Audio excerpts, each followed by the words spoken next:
네, 여러분 안녕하세요. 통독 17번째 날입니다. 여호수아 1장부터 오늘 통독을 시작하겠습니다. 함께 기도합니다.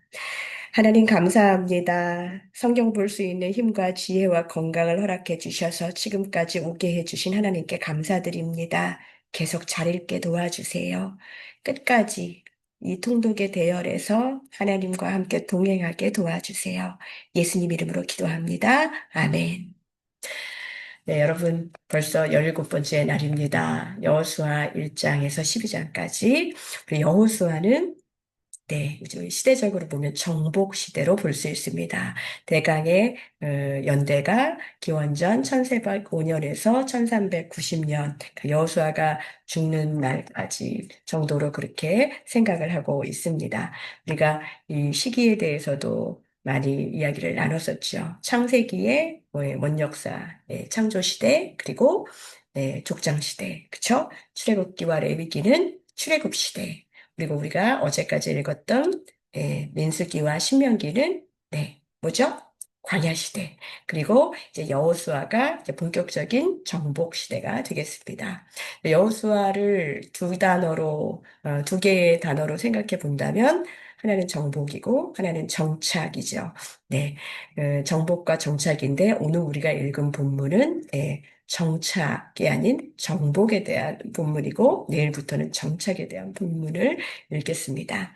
여호수아를 구약 성경에서 분류로 나눠 보면 역사서라고 볼 수 있어요. 네.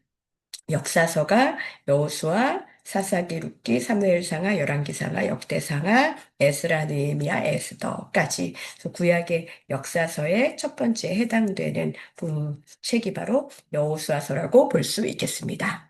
네, 이제 이 지도를 여러분들이 자주 보게 되실 거예요. 자, 여기 보면은 아직 이 지도는 완성되지 않았어요. 여호수아 1장부터 12장까지는 아직은 정착의 시대가 아니기 때문이지요.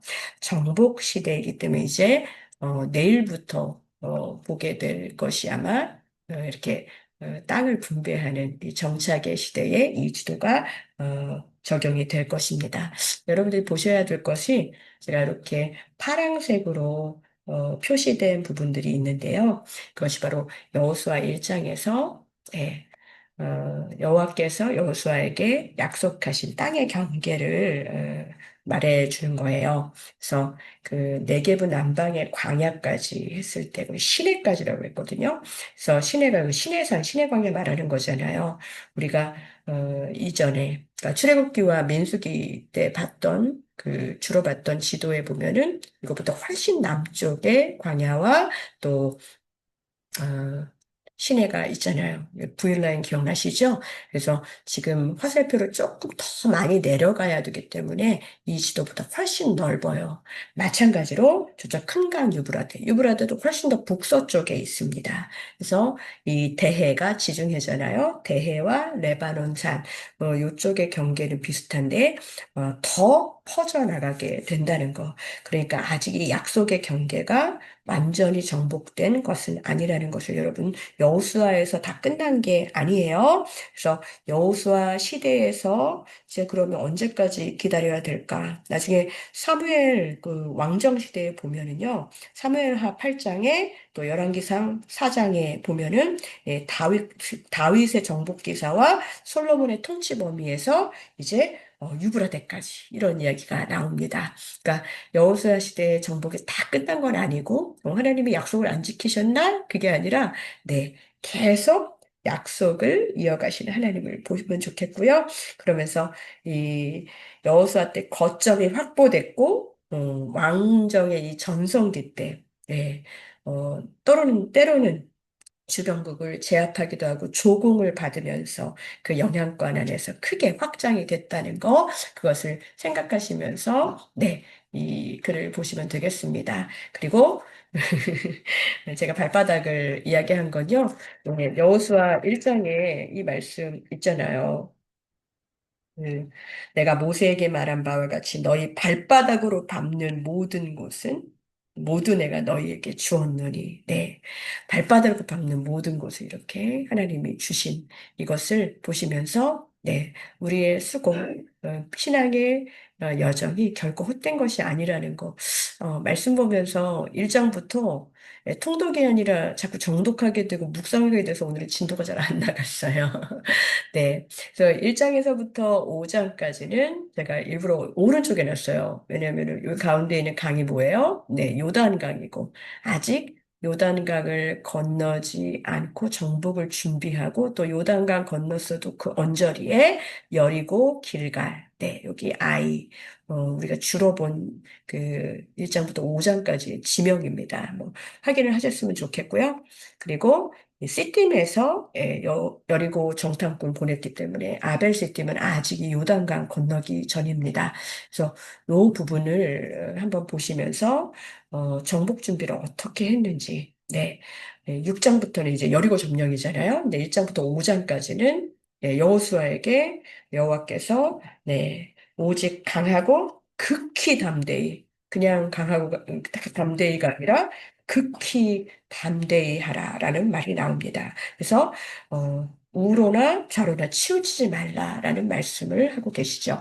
네, 그리고 여리고 정탐 해가지고 라합의 기생 라합의 이야기가 나오고 그리고 또 요단강 건너는 이야기가 나옵니다. 그리고 나서 길갈에서 할례를 행하고 거기에서 유월절을 보내고 또 그때 만나가 그치게 되는 장면 여러분 읽으셨고 그리고 나서 여호와의 군대 장관이 나오잖아요.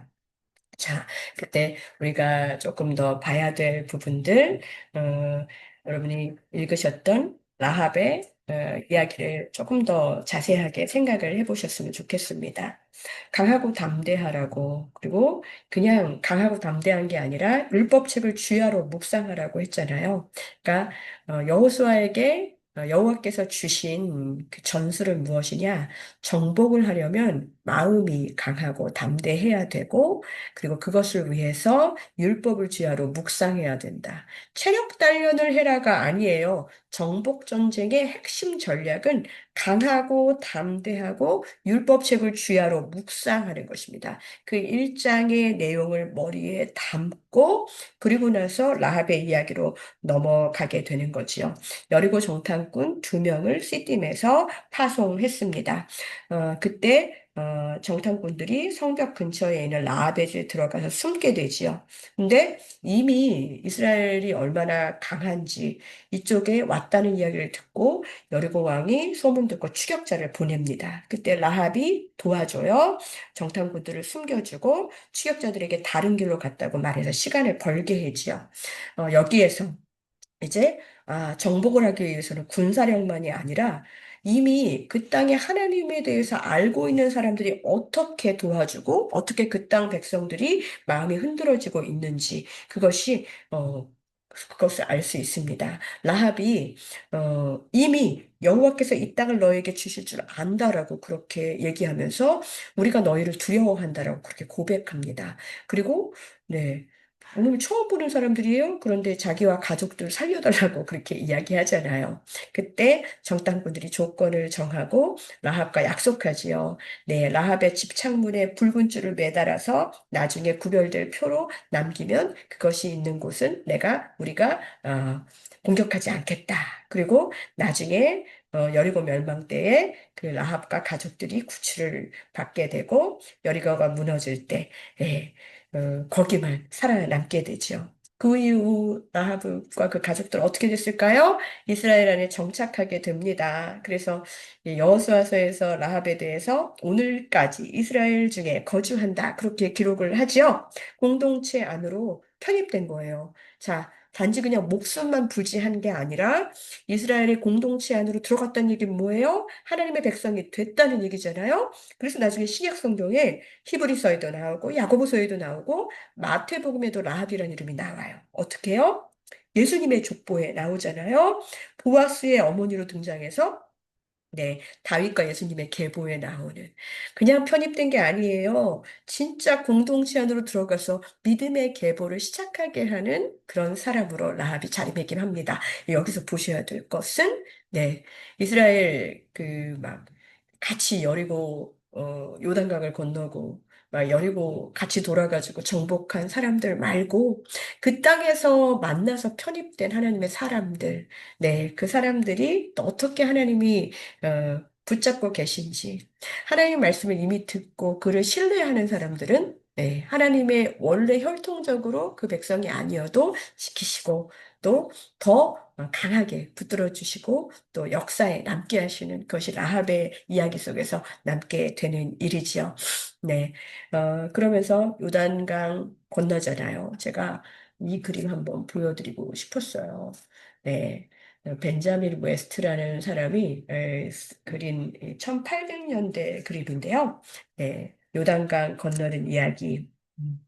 하나님이 이스라엘 약속의 땅으로 정식으로 이렇게 이스라엘 백성들을 약속의 땅으로 정식으로 들이시는 이 장면이잖아요. 자, 먼저 보면은 언약궤 보이시죠? 네. 언약궤가 보이고, 네. 물과 상관없이 여기 마른 땅에 지금 이렇게 백성들이 가고 있는 거 보이시나요? 네.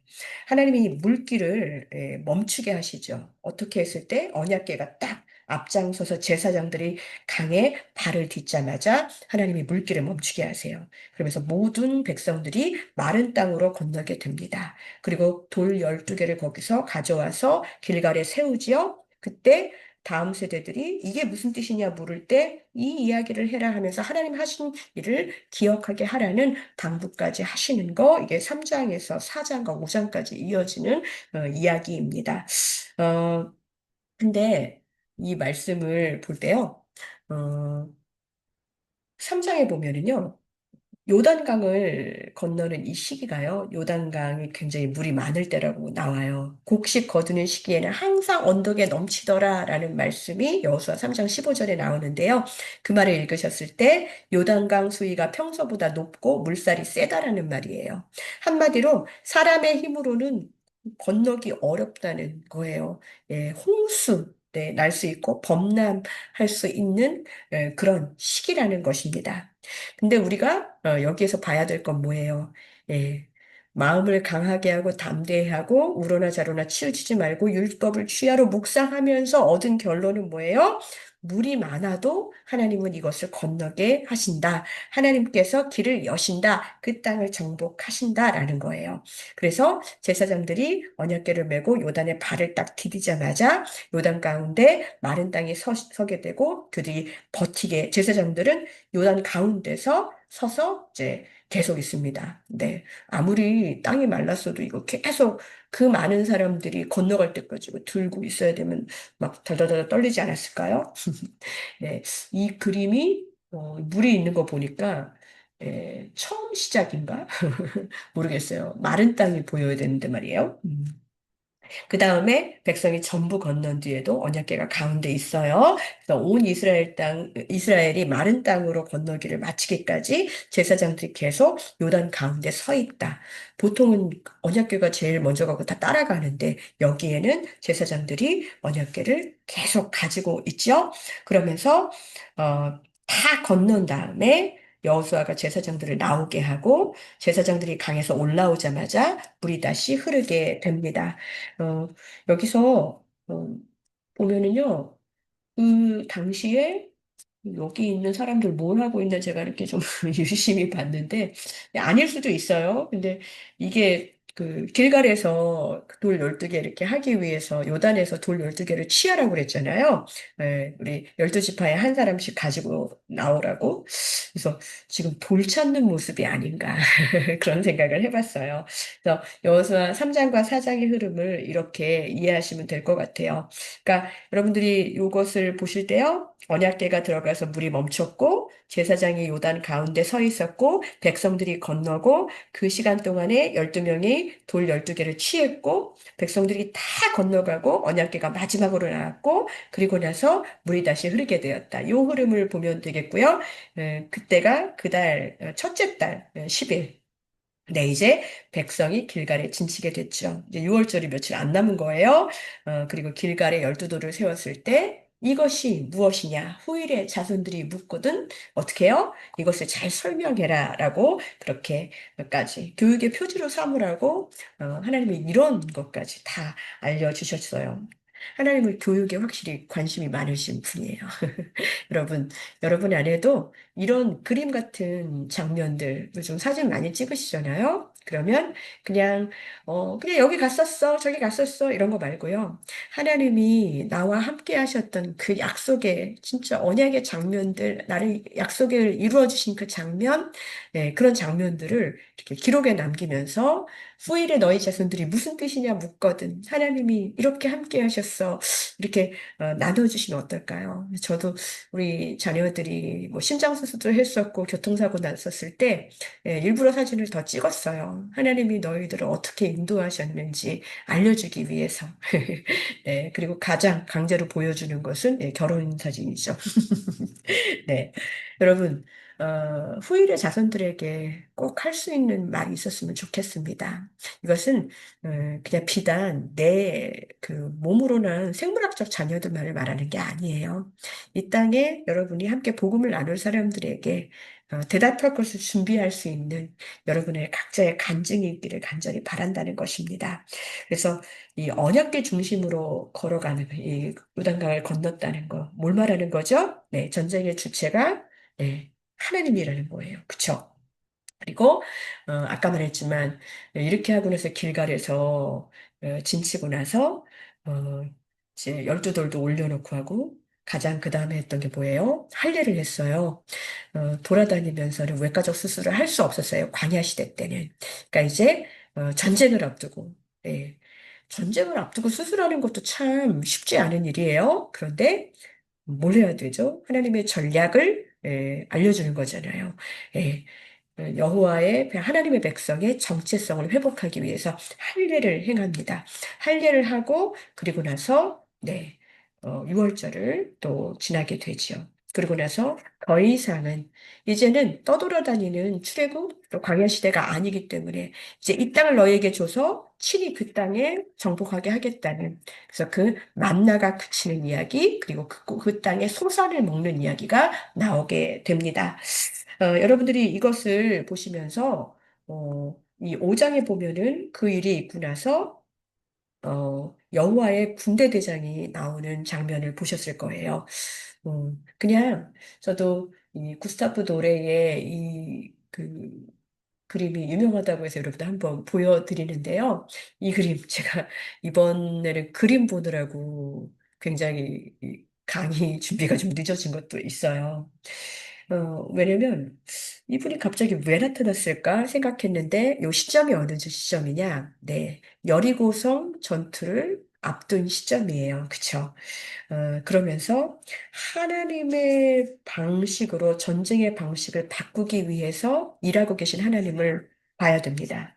여리고는 인간의 전술이 아니라 하나님의 방식으로 이 말씀에 대한 순종을 한 백성들에게 주시는 승리입니다.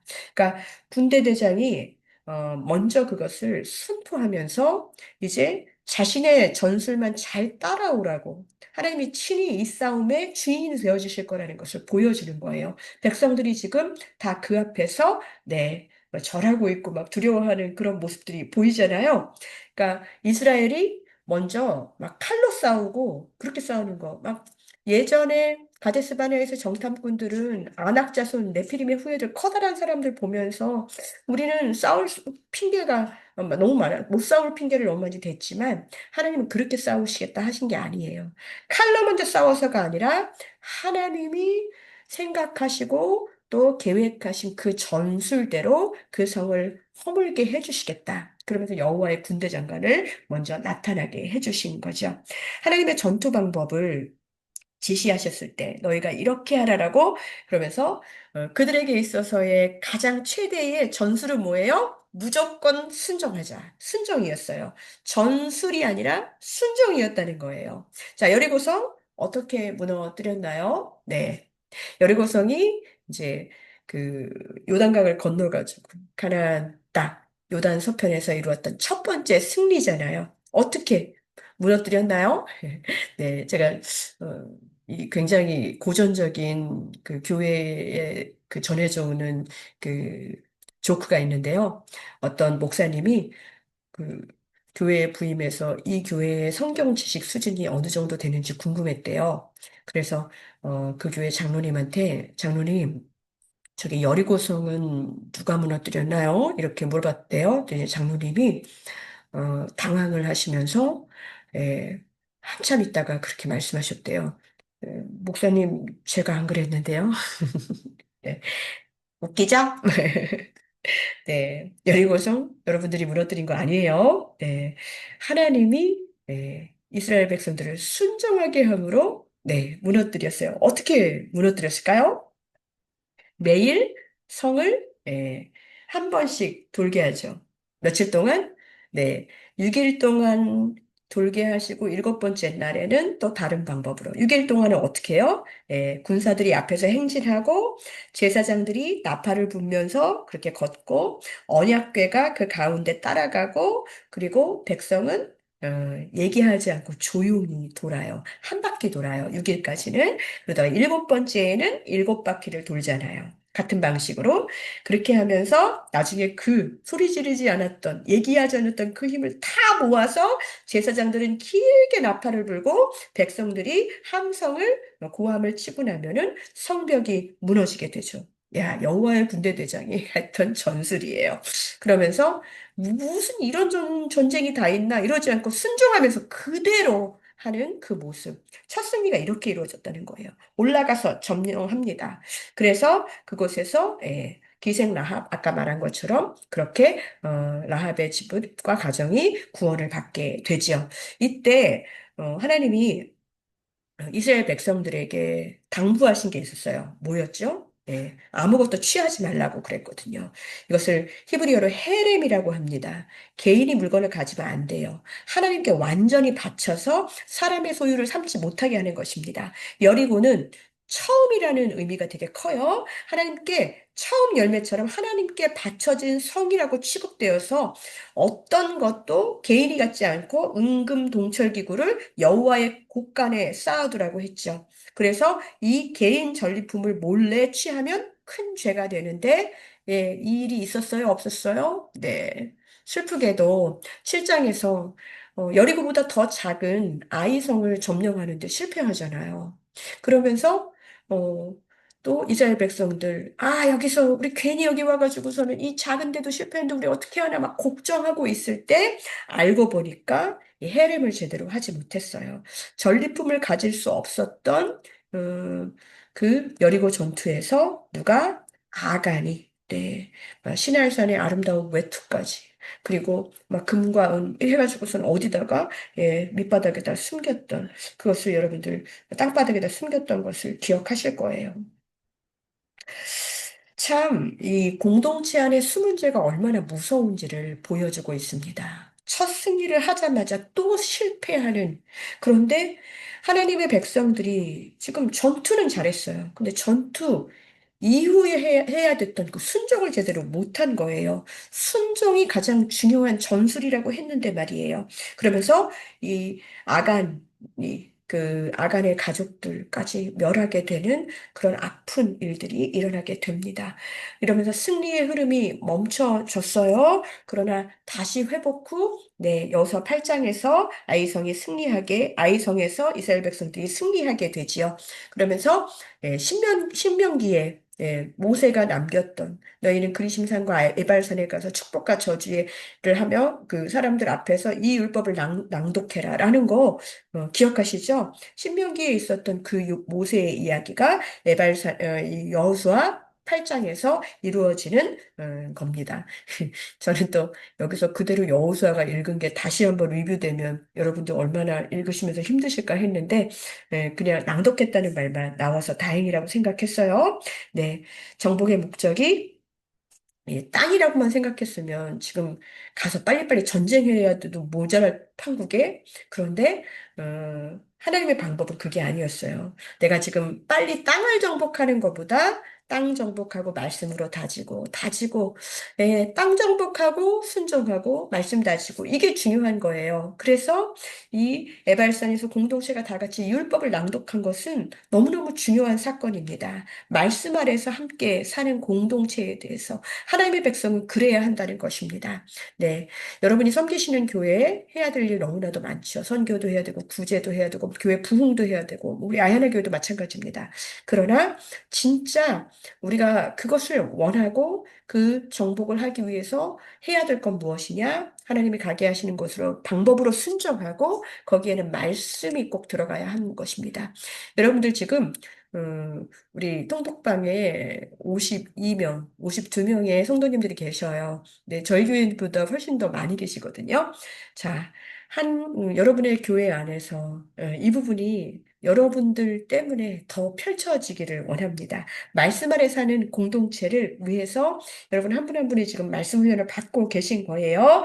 자, 우리가 6장, 7장, 8장을 보면서 성공과 실패, 그 전술을 볼 때 그 실패의 원인은 전력이 부족해서가 아니라 언약이 파기되었기 때문에 공동체 안에서 은폐되고 숨긴 그런 죄들은 하나님 앞에서 다 드러나게 된다라는 것이죠. 그러면서 네, 이 구장에 보면은 또 그 이스라엘 백성들이 또 실수하는 게 있어요. 뭐냐? 네, 기브온 백성들이 왔잖아요. 그런데 여호와께 묻지 않는 그런 실수를 또 합니다. 그러나 하나님은 그 실수 속에서도 역사를 계속 끌고 가십니다. 어, 이 아이성의 승리와 또 에발산 그리심판에서 율법을 낭독하면서 진짜 뭐 잘해봐야지 해놓고도 여호와께 묻지 않는 그래서 왕에게 보고 없이 하나님 그분에게 보고 없이 그냥 결정을 해버렸던 것들 이게 그러니까 승리하고 실패하고 잘 다져지고 그런데 또 실수하고 정복 전쟁 안에서 일어나는 하나님의 백성의 일들이 결코 쉽지 않아요. 기브온 사람들이 속임수로 이스라엘과 언약을 맺었잖아요. 그런데 이스라엘은 여호와의 이름으로 맹세했기 때문에 그 언약을 쉽게 깰 수가 없었어요. 근데 이제 그 사실이 알려지자 이 예루살렘을 중심으로 있던 가나안 남부 연합군들이 기브온을 공격하려고 합니다. 기브온은 그때 이스라엘에게 와서 우리를 좀 구원해 달라 그렇게 요청을 해요. 여호수아는 언약 때문에 이것을 안 할 수가 없었어요. 그래서 기브온을 돕기 위해서 출정을 하지요. 그때 하나님이 또 한 번 말씀하십니다. 두려워하지 말라. 내가 그들을 내 손에 넘겼다. 그렇게 약속하십니다. 실수로 시작했지만 기브온을 도와주고 그 전쟁 가운데서 남부의 연합군들을 멸하는 장면이 구장에 나오지요. 그러면서 전투가 이게 추격전으로 이어지는데 여호수아가 시간이 더 필요했어요. 그래서 하나님께 도움을 구하면서 네, 아얄란 골짜기에서 해와 달이 좀 머물러 뒀으면 그런 이야기. 태양아, 너는 기브온 위에 머무르라. 달아, 너도 아얄란 골짜기에서 그리할지어다. 여호수아가 그렇게 여호와께 아뢰어서 이스라엘 목전에서 그렇게 이루었어요. 그랬더니 진짜 태양이 머물고 달이 멈추는 그 일이 일어납니다. 대단하죠? 네. 이게 태양이 멈추고, 예, 태양이 머물고 달이 멈췄다. 그러니까 달이 좀 늦게 나왔다는 그런 얘기인 것 같아요. 저는 지금 과학적인 이야기를 하려고 말하는 것이 아닙니다. 그러나 이 일은 분명히 역사 속에서 있었던 일이라는 것. 성경은 그날 해가 급해지지 않아서 이스라엘이 도망가는 적들을 끝까지 따라가서 승리를 마무리할 시간을 얻게 되었다고 그렇게 설명하고 있는 거예요. 여러분들 이 구장을 읽으실 때 하나님, 우리가 이것에 승리하기 위해서, 이거 사실은 우리가 속아가지고 된 거였는데, 그래도 하나님 언약을 지켜야 되기 때문에 이것을 승리해야 되는데, 시간이 필요합니다 했을 때 하나님이 정말 해까지 멈추게 하시고, 네, 머물게 하시고, 달을 멈추게 하시는 그 일들이 너무나도 아름다워요. 그래서 저도 그림으로 오늘 계속 그림 보다 보면 시간이 너무 많이 갔어요. 결론은 뭐예요? 이 날이 여호와께서 이스라엘을 위해서 싸우신 날이라는 거예요.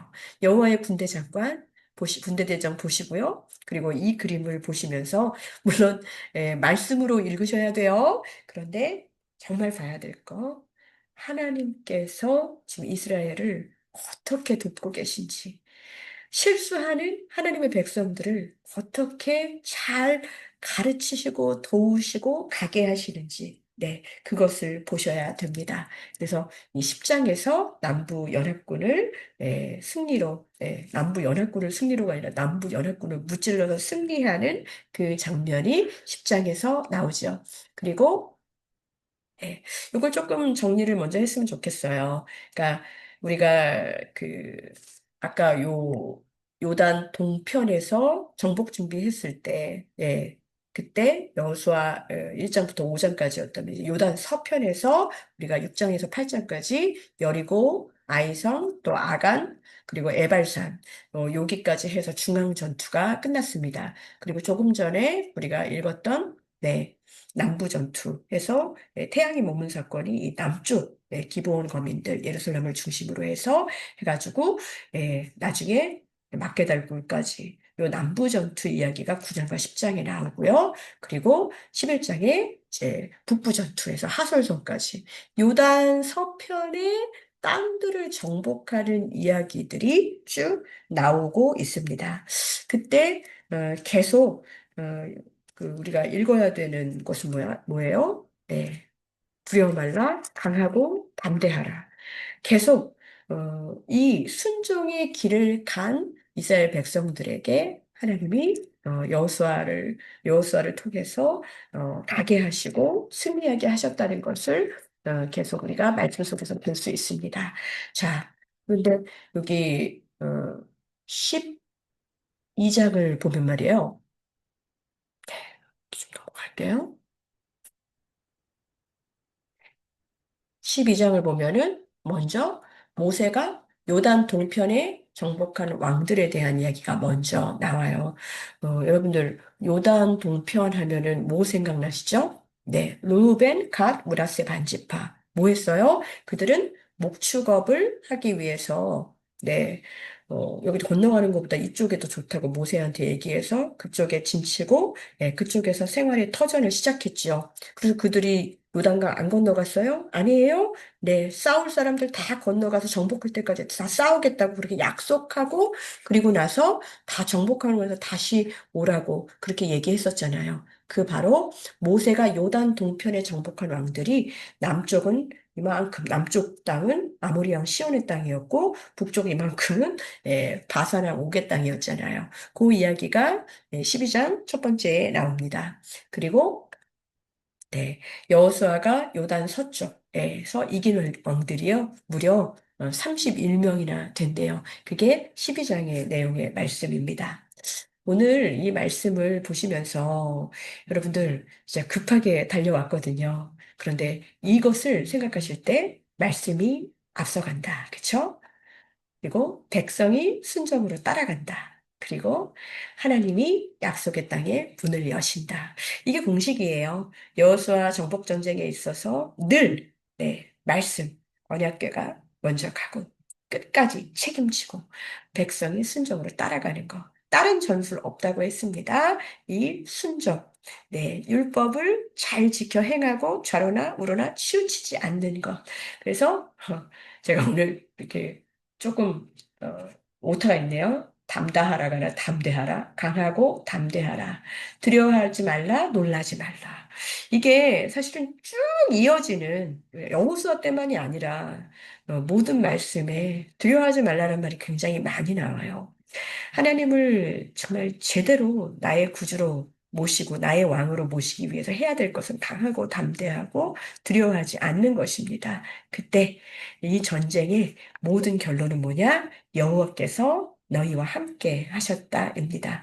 여러분, 여호수아 1장부터 12장까지 할 얘기가 너무 많아서 저 사실은 오늘 이거 녹음하는데 NG가 너무 많이 나가지고 한 2시간 정도 지체가 됐었어요. 지금도 제가 만족스럽지는 않지만 그냥 오늘 녹음을 이것으로 마치려고 합니다. 여러분, 여호수아 정복전쟁 되게 재밌으셨죠? 내일은 정착의 이야기 같이 함께 읽겠습니다. 내일 여호수아 끝나니까 끝까지 열심히 읽어주시고 역사서 읽으시면서 하나님이 어떻게 우리의 역사를 써가시는지 기대하시면서 기도하는 마음으로 읽으시기 바랍니다.